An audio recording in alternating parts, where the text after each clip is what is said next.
Welcome all the viewers.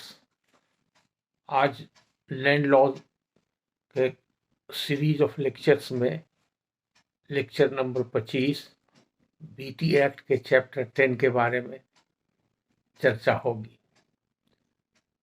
मैंने पिछले lecture में लेक्चर नंबर 17, 18 और 19 ये 3 लेक्चर में सर्वे के बारे में, फंडामेंटल्स ऑफ सर्वे और सर्वे के इतिहास के बारे में बताया था, और ये भी कहा था कि बीटी एक्ट का चैप्टर 10 में सर्वे का प्रोविजन है, वो चैप्टर 10 का बीटी एक्ट के अदर प्रोविजंस के बारे में डिस्कशन जो चल रहा था, वो लास्ट लेक्चर बीटी एक्ट का इसके पहले वाला चैप्टर मिसलेनियस प्रोविजन के बारे में बताया गया था। आज चैप्टर 10 में बीटी एक्ट में जो प्रावधान है सर्वेइंग का, सर्वे कब होगा, कैसे होगा, क्या प्रक्रिया होगी, कौन करेगा, इस सब के बारे में जो प्रावधान है उसके बारे में चर्चा की जाएगी।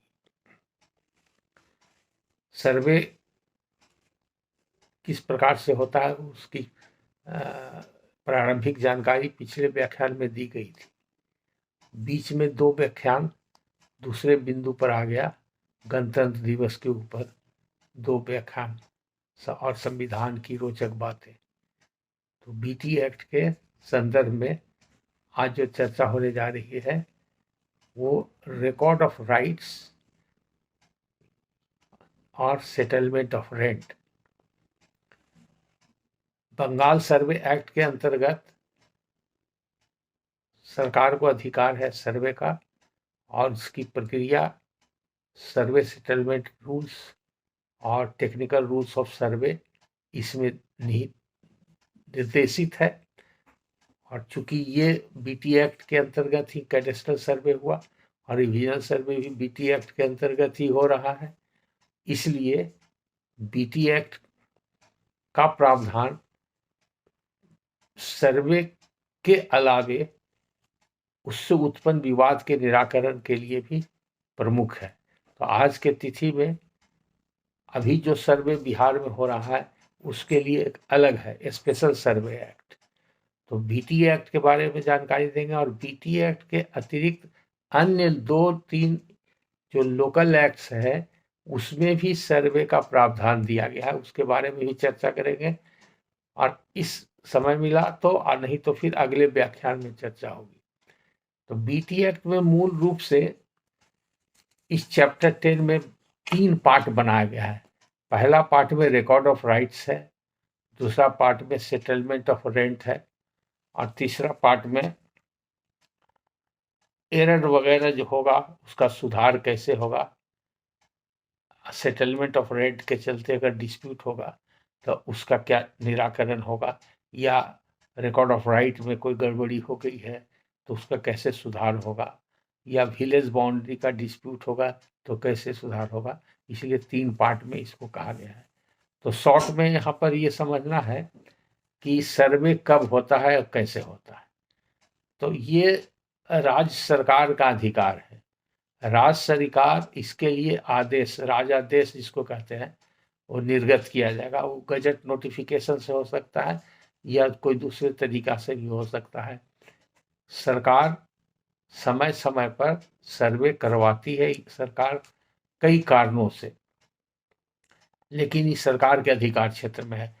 जब तक इसके लिए अधिसूचित नहीं होगा सर्वे नहीं होगा। तो उसके लिए प्रावधान बीटी एक्ट के, यानी कि बिहार काश्तकारी अधिनियम के धारा 101 के अंतर्गत बिहार सरकार को ये अधिकार है कि वो अधिसूचित करे कि किस इलाके में कब सर्वे होगा। जब अधिसूचना जारी हो गई तब किस प्रकार का सर्वे होगा, किस प्रकार का सर्वे होगा, इसके बारे में प्रावधान बना दिया गया है। वो है सेक्शन 102, धारा 102 के अंदर, कि वो सर्वे में क्या क्या देखा जाएगा, उसी के हिसाब से सर्वे होता है। तो उस सर्वे में देखा जाएगा कौन रैयत है, उसका अस्थाई पता क्या है, उसके पिता का क्या नाम है, उसके पास कितनी भूमि है, उसका क्षेत्रफल कितना है, वो पहले से लगान किसको दे रहा है, उसके मालिक जो है जमींदार कौन थे,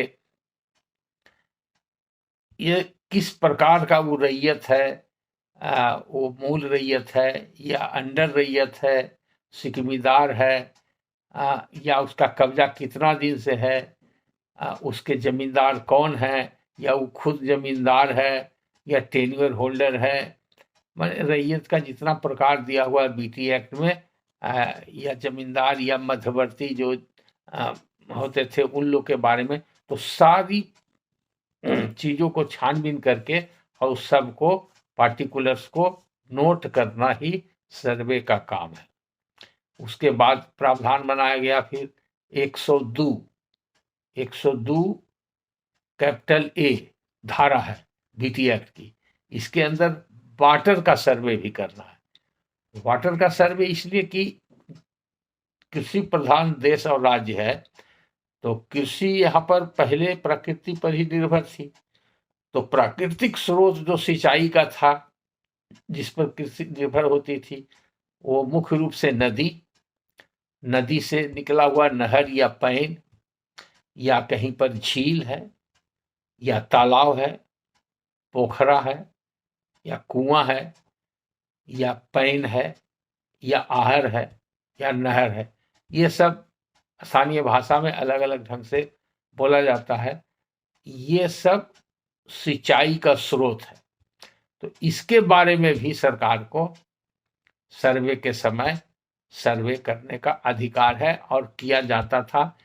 कैडेस्ट्रल सर्वे के समय किया गया था, रिविजनल सर्वे के समय भी किया गया, क्योंकि उस पर निर्भर करता है कि किस गांव वाले को किस नदी से कब पानी लेने का अधिकार है या किस नहर से पानी लेने का अधिकार है। और अगर वो गांव तक पानी पहुंच गया तो उस गांव के कितने क्षेत्रफल में, यानी कि कितने खेतों को पानी मिलेगा, उस खेत को पानी लेने का अधिकार है, कौन कौन खेत का सिंचाई उससे हो सकता है। तो इसके लिए जो डॉक्यूमेंट सीएस माने कैडेस्ट्रल सर्वे के समय जो तैयार होता था, तो उसको बोलते हैं फर्द आब पासी। फर्द माने कागज का पन्ना, आब माने पानी, और पासी का माने पानी से सिंचाई करना। तो वैसा डॉक्यूमेंट, वैसा पेपर, वैसा पन्ना जिस पर की सिंचाई से संबंधित विवरण और अधिकार दिया गया हो, तो वो फर्द आपासी कहलाता था। ये कैडेस्ट्रल सर्वे के समय बनता था। तो सिंचाई का जब सर्वे होगा, वाटर का जितना भी सोर्सेज है उसका सर्वे होगा, जल स्रोतों का, तो ये कागज तैयार होगा। उसके अलावा दूसरा कागज जो तैयार होगा, वो तैयार होगा कि अगर एक अमुक नदी से एक गांव में पानी नहर के रास्ते या पैन के रास्ते पहुंचता है, तो उससे कितने खेत का सिंचाई की व्यवस्था होगी या होते आ रही है, उसके बारे में जो कागज तैयार होगा उसको बोला जाएगा खसरा पासी। यानी कि खसरा का माने प्लॉट नंबर। तो कौन कौन प्लॉट उससे पटता था, ताकि उसमें एक गांव के ही रैयतों में विवाद नहीं हो। पहले ऐसा होता था, इसीलिए ये सबको देख करके ये प्रावधान बनाया गया। 102 ए वो पहले से नहीं था जब शुरू में कानून बना था, बाद में इसको जोड़ा गया था। उसके बाद सेक्शन 103 बनाया गया। 103 बनाया गया कि अगर ये सब सिंचाई का स्रोत है, तो उसके संबंध में रिपेयरिंग वगैरह का उसका, यानी कि बांध बांधना और उसकी व्यवस्था करना, इस सब के बारे में भी वो रिकॉर्ड में एंट्री करने का प्रावधान बनाया गया था।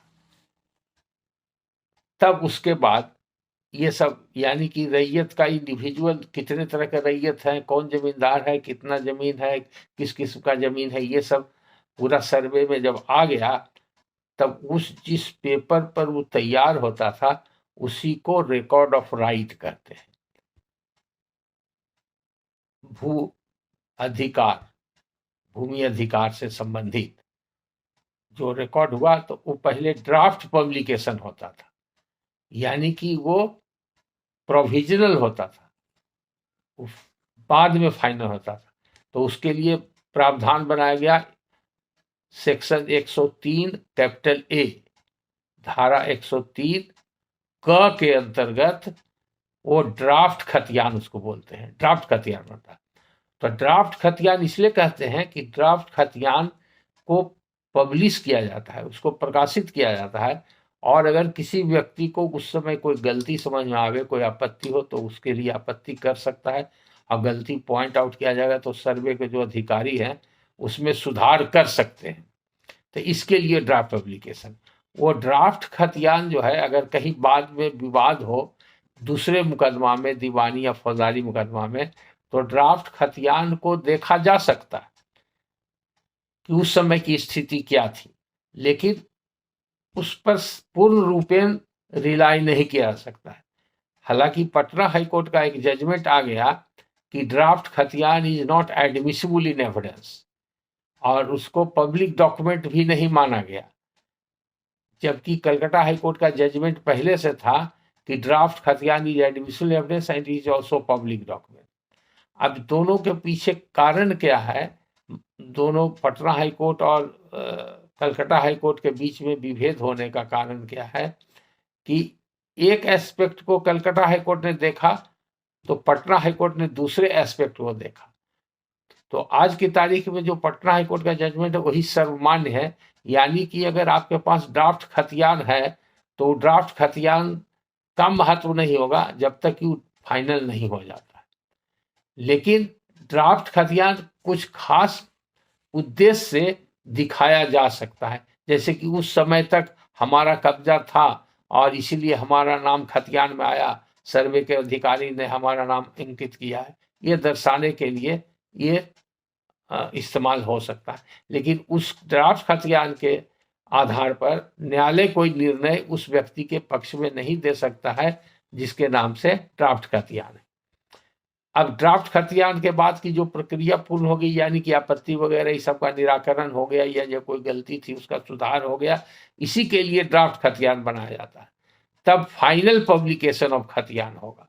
तो खतियान फाइनल जो पब्लिकेशन होता है वो 103 B, section 103 B BT act के तहत, यानी कि बिहार काश्तकारी अधिनियम के धारा 103 ख के अंतर्गत वो प्रकाशित होता है।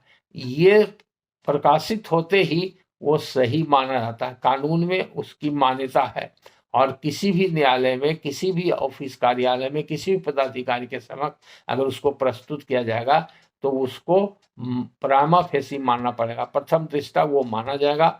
और इतना ही नहीं, वो ये भी माना जाएगा कि वो सही है, और ये भी माना जाएगा कि जिस दिन खतियान पब्लिश हुआ उसके पहले भी वो सही था, और अगर 10-20 साल के बाद भी अगर कोई विवाद होता है, 100 साल के बाद भी विवाद होता है, जब तक कि कोई दूसरा नया खतियान नहीं बनता है तब तक भी वही खतियान का प्रमाणित रूप से माना जाएगा कि ये सही है। इसको कानून में बोलते हैं presumption of genuineness and correctness. वो हर न्यायालय को उसको सही मानना पड़ेगा और जेन्युइन है ये मानना पड़ेगा। अगर कोई विवाद उस पर भी होता है, फाइनल पब्लिकेशन खतियान पर भी विवाद उठाया जा सकता है न्यायालय में, सक्षम न्यायालय में, वो व्यवहार न्यायालय ही होता है, वहां पर विवाद उठाया जाएगा। तो उस विवाद के निराकरण हेतु कोर्ट दोनों तरफ से साक्ष्य लेगा, पक्ष में और विपक्ष में, बाद में कोर्ट उस पर निर्णय करेगा। लेकिन जब तक के कोई व्यक्ति जो उस खतियान, फाइनल पब्लिश्ड खतियान पर उंगली उठा रहा है या आपत्ति कर रहा है, वो प्रमाणित नहीं कर देता है अदालत में कानूनी तरीके से, तब तक कि वो खतियान की मान्यता समाप्त नहीं होगी। ये 103 का बहुत बड़ा महत्व है, इसलिए इसका प्रिजम्पशन है। तो ये अधिकार अभिलेख, हिंदी में कहते हैं, अंग्रेजी में रिकॉर्ड ऑफ राइट, ये हर रैयत को मिलता है। जब फाइनली पब्लिश हुआ तो एक प्रति उसको रैयत को मिलता है, जिसको रैयती खतियान बोलते हैं, माने रैयत की कॉपी होगी और ये रैयत का खतियान होगा। उसके बाद जो पार्ट 2 है उस सेक्शन 104 से लेकर के ABCDEFJ तक के है सेक्शन BT एक्ट में। ये बताता है सेटलमेंट ऑफ रेंट। अगर मान लीजिए कि सर्वे के दौरान बहुत सा ऐसा जमीन है जो पाया गया कि जमींदार ने नहीं सेटल किया है, या जमींदार ने बाद में सेटल किया है, या उसी सर्वे के दौरान जमींदार ने सेटल किया है, क्योंकि प्रोविजन तो पहले से था जिस समय की जमींदारी प्रथा थी। आज के तारीख में इसका महत्व कम हो गया है, क्योंकि अभी तो जमींदार के जगह पर बिहार सरकार है, और सभी जो भावली रेंट था वो सब नकदी हो चुका है, और सभी रेवेन्यू पदाधिकारी जो अंचल अधिकारी होते हैं उनके कार्यालय में सभी का रिकॉर्ड सुनिश्चित है, जो रजिस्टर 2 और पंजी 2 जिसको कहते हैं उसमें अंकित है। तो आज के तारीख में बहुत कम ऐसा जमीन होगा, कुछ बकास जमीन या कुछ गैर मजूरा मालिक जमीन या कुछ गैर मजूरा आम जमीन जिसकी प्रकृति बदल गई हो, और अगर सरकार किसी खास कारणों से उसका बंदोबस्त कर रही हो और सर्वे के दौरान ही बंदोबस्त हुआ हो या सर्वे के कुछ समय पहले बंदोबस्त हुआ हो, वो सब के लिए रेंट फिक्सेशन करने का अधिकार दिया गया है। वो पदाधिकारी जो सर्वे के पदाधिकारी रहेंगे उनको रेवेन्यू अफसर जो कहलाते हैं, और वो करेंगे तो उसका क्या होगा, वो रेंट रोल तैयार करेंगे, और रेंट रोल तैयार करेंगे, उसका टेबल बनाएंगे, और उसका बाद फिर उसको फाइनली अगर कोई गड़बड़ी हुआ तो उसका रिवीजन भी हो सकता है, उसका अपील भी हो सकता है। ये सब प्रावधान उसमें बनाया गया है। उसके बाद अगर सेटलमेंट में कोई गड़बड़ी हो गई और रेवेन्यू रिकॉर्ड यानी कि खतियान जो बना, खतियान में कोई गलती हो गई और गड़बड़ी हो गई, तो उसके लिए भी प्रावधान बनाया गया। उसके लिए प्रावधान बनाया गया 106 BT एक्ट, धारा 106 काश्तकारी अधिनियम के तहत खतियान में कोई अगर त्रुटि हो तो उसको सुधार करने हेतु जो व्यक्ति सुधार करना चाहता है उसको रेवेन्यू पदाधिकारी को सिविल कोर्ट का पावर दिया गया, और उनके यहाँ टाइटल सूट के तरह सूट फाइल कर सकता है।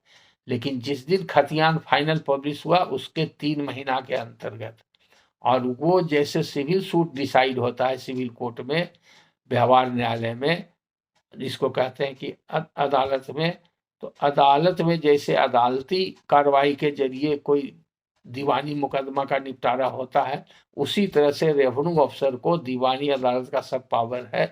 खतियान के सुधार हेतु वो दफा 106 BT एक्ट के तहत जो केस दायर हुआ उसका निराकरण करेंगे। यानी कि जो व्यक्ति कहता है कि गलत हो गया खतियान में एंट्री, मेरा नाम होना चाहिए, या एरिया कम हो गया, या प्लॉट नंबर में गलती हो गया, या खाता नंबर में गलती हो, किसी प्रकार का त्रुटि हो गया, राम के जगह पर श्याम का नाम लिखा गया, तो अगर कोई विपक्षी पार्टी है जिसके पक्ष में गलत कागज तैयार हो गया है तो उसको पार्टी बनाना पड़ेगा, और पार्टी बनाने के बाद उसको नोटिस जाएगा, नोटिस जाने के बाद सुनवाई करने के बाद दोनों पक्षों से गवाही शहादत जो भी होगा लेने के बाद वो निर्णय करेगा, और उसी तरह का जैसे सिविल कोर्ट में डिग्री होता है उस तरह का डिग्री होगा। ये उसका प्रोसीजर कैसे होगा, कैसे कार्रवाई करेगा, वो 106 के बाद 107 उसके लिए धारा बनाया गया, और अगर वो कोई गलत ऑर्डर होता है तो उसका रिवीजन का धारा भी बनाया गया है कि वो सक्षम पदाधिकारी के यहाँ रिवीजन फाइल हो सकता है 12 महीना के अंतर्गत। और अगर कोई गलती हो गई हो, माने बोनाफाइड मिस्टेक, वो बोनाफाइड मिस्टेक हो, मटेरियल बहुत ज़्यादा नहीं हो, ऑफिसर से ही गलती होगी, सर्वे के जो पदाधिकारी हैं उनसे ही गलती हो गई हो, तो उसको करेक्शन करने के लिए कलेक्टर या कोई स्पेशल पदाधिकारी को बिहार सरकार ऑथराइज करती है, कर सकती है। उसके लिए 5 साल का अवधि निर्धारित है कि उसके अंतर्गत उसको रिवाइज किया जा सकता है, और नहीं तो अपील में जो स्पेशल कोर्ट के आदेश यानी कि रेवेन्यू अफसर जो सूट के तरह उसको फैसला किया है उसके आदेश के बाद अपील फाइल होगा, तो वो स्पेशल जज उसके लिए अपील के लिए बहाल होते हैं। जो सब जज जो होते हैं सिविल कोर्ट के, उन्हीं को स्पेशल जज के लिए सरकार नोटिफिकेशन निकालती है, यानी गजट में नाम पब्लिश होता है कि रेवेन्यू कोर्ट के फैसला और डिग्री के विरुद्ध जो अपील होगा वो सब जज सुनेंगे एज ए स्पेशल जज। और किसी खास एरिया के लिए या एक जिला के लिए हो या कई जिला के लिए हो या एक सब डिवीजन के हो, उनका अधिकार क्षेत्र भी उसमें गजट में नोटिफिकेशन में लिखा रहता है। तो वो स्पेशल जज अपील सुनेंगे, और अगर उनका अपील के बाद भी कोई व्यक्ति चाहे अपील करना तो फिर उसका दूसरा अपील हाई कोर्ट में फाइल होता है। तो इस प्रकार से चैप्टर 10 बीटी एक्ट में तीनों तरह का प्रावधान पार्ट 1, पार्ट 2, पार्ट 3 में बनाया गया, और यही प्रक्रिया रिविजनल सर्वे के क्रम में भी हुआ। तो वो प्रोसीजर जो मेन एक्ट है वो बीटी एक्ट है, वो बीटी एक्ट के तहत ही सारी कार्रवाई होती है। और अब रिविजनल सर्वे जो हुआ विगत कुछ वर्ष पहले, और कुछ इलाका में पार्ट हुआ, कुछ में नहीं हुआ, कुछ में कंप्लीट हो गया, इसका कोई अलग से कानून नहीं था। इसके अलावे कई एक्ट और थे जिसके अंतर्गत ये सर्वे होता था। तो उसमें से मुख्य रूप से एक था Bihar land reforms fixation of ceiling area and acquisition of surplus land act, उसमें भी सर्वे का प्रावधान है। दूसरा जो म्यूटेशन एक्ट पहले था 1973 का, उसमें भी सर्वे का प्रावधान है। और तीसरा चकबंदी अधिनियम कंसोलिडेशन ऑफ होल्डिंग एक्ट, उसमें भी सर्वे का प्रावधान बनाया गया था। तो वो 3 एक्ट हो गया। उसके अलावा संथाल परगना के लिए अलग एक्ट था, रेगुलेशन, उसमें सर्वे का प्रावधान था। उसी तरह से छोटा नागपुर के लिए अलग एक्ट था, तो उसमें सर्वे का प्रावधान था। और म्युनिसिपल एरिया में बिहार म्युनिसिपल एक्ट 1920, उसमें म्युनिसिपल एरिया के अंदर सर्वे करने का प्रावधान था। तो बीटी एक्ट के अलावा बहुत तरह के एक्ट थे जिसके अंदर सर्वे की प्रक्रिया होती थी। उसी तरह से डिसेनियल सर्वे जो एलिवियल एंड डिलुवियल एक्ट के तहत होता था, वो हर 10 साल पर लोकल सर्वे जो कलेक्टर कराते थे। तो बीटी एक्ट के अलावा अलग अलग तरीके से अलग अलग प्रोविजंस बनाया गया, लेकिन सबका उद्देश्य एक ही था और सबका प्रोसीजर एक ही था। अब जो अभी नया सर्वे हो रहा है, ये स्पेशल सर्वे, इसमें कुछ भिन्नता है। इसके बारे में अगले व्याख्यान में बताएंगे। बीटी एक्ट का जब खत्म हो जाएगा तब स्पेशल सर्वे एक्ट के बारे में। तो आज के लेक्चर में इतना ही।